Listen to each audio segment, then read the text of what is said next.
जिस चीज़ का डर था वो हो गया। लेबनान और इजराइल एक तरह से डायरेक्ट भिड़ चुके हैं।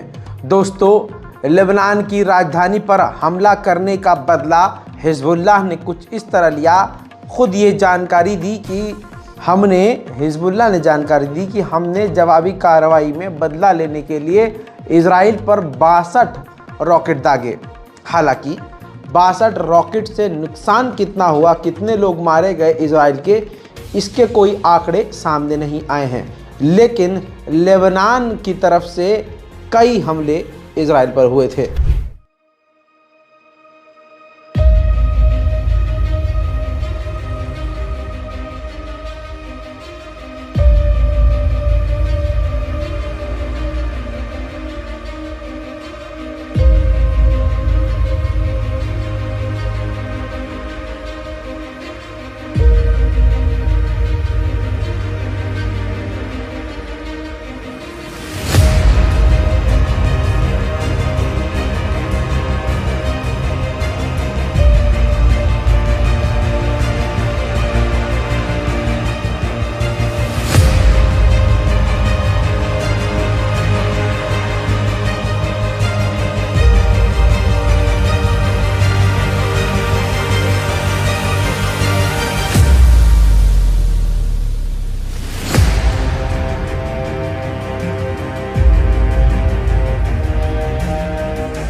दोस्तों, कई सारी जो बॉर्डर की चेक पॉइंट्स हैं इजराइल के और मिलिट्री पोस्ट हैं, उनको बड़ा नुकसान हुआ इजराइल के अंदर लेबनान के हमले में, हिजबुल्लाह के हमले में। जिसके बाद दोस्तों इजराइल ने अपनी पूरी ताकत से लेबनान के अंदर और कई गांव पर और हिजबुल्लाह के कई पोस्ट पर हमला कर दिया, जिस हमले में हिजबुल्लाह के 2 लड़ाके मारे गए हैं।